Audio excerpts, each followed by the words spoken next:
Maintenant, on aimerait pouvoir vivre pour nous un petit peu. On a calculé. Si tu pouvais nous rembourser.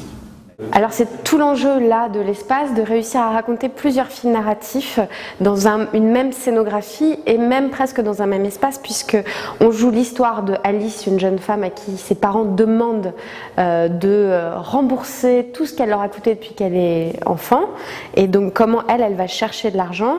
Il y a l'histoire de deux frères qui héritent d'une entreprise et donc qui héritent de qu'est-ce qu'on doit faire de ce que le père nous lègue et qu'est-ce qu'en mourant le père nous laisse qu'on ne veut pas. Qu'est-ce qui est un poids, qu'est-ce qui est un don?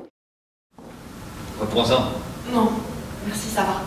Mais si tu es... Ne t'empêche pas, je l'ai fait pour toi. Oui, merci, merci.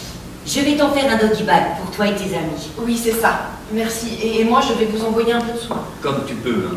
On veut pas te saigner. Non, non, je sais. Tiens, Qu'est-ce que c'est? le RIP du compte commun.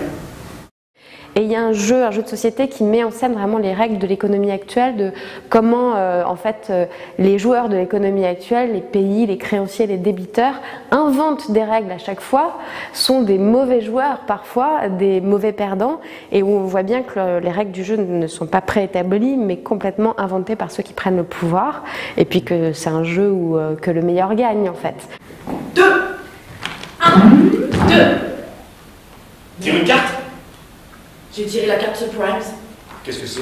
Eh ben, vous devez vendre des titres intoxiqués aux joueurs précédents. Oh non, mais non! Quelqu'un s'est mis à calculer. À calculer la dette de chaque nouveau-né. Ils étaient entrés dans une nouvelle ère. L'ère du bien nommé Homo debitor. Et il y a un personnage qu'on dit le Martien qui lui regarde les hommes avec un certain étonnement, puisque il voit des hommes qui se transmettent la vie, qui meurent déjà, alors que lui apparemment il serait doté de l'immortalité, et donc il s'interroge sur ce fil de la vie, et lui il est comme un entomologiste, donc il rentre dans les espaces intimes pour mener sa propre enquête et nous la livrer en même temps sur un mode musical. Donc c'est lui aussi qui permet de passer de scène en scène.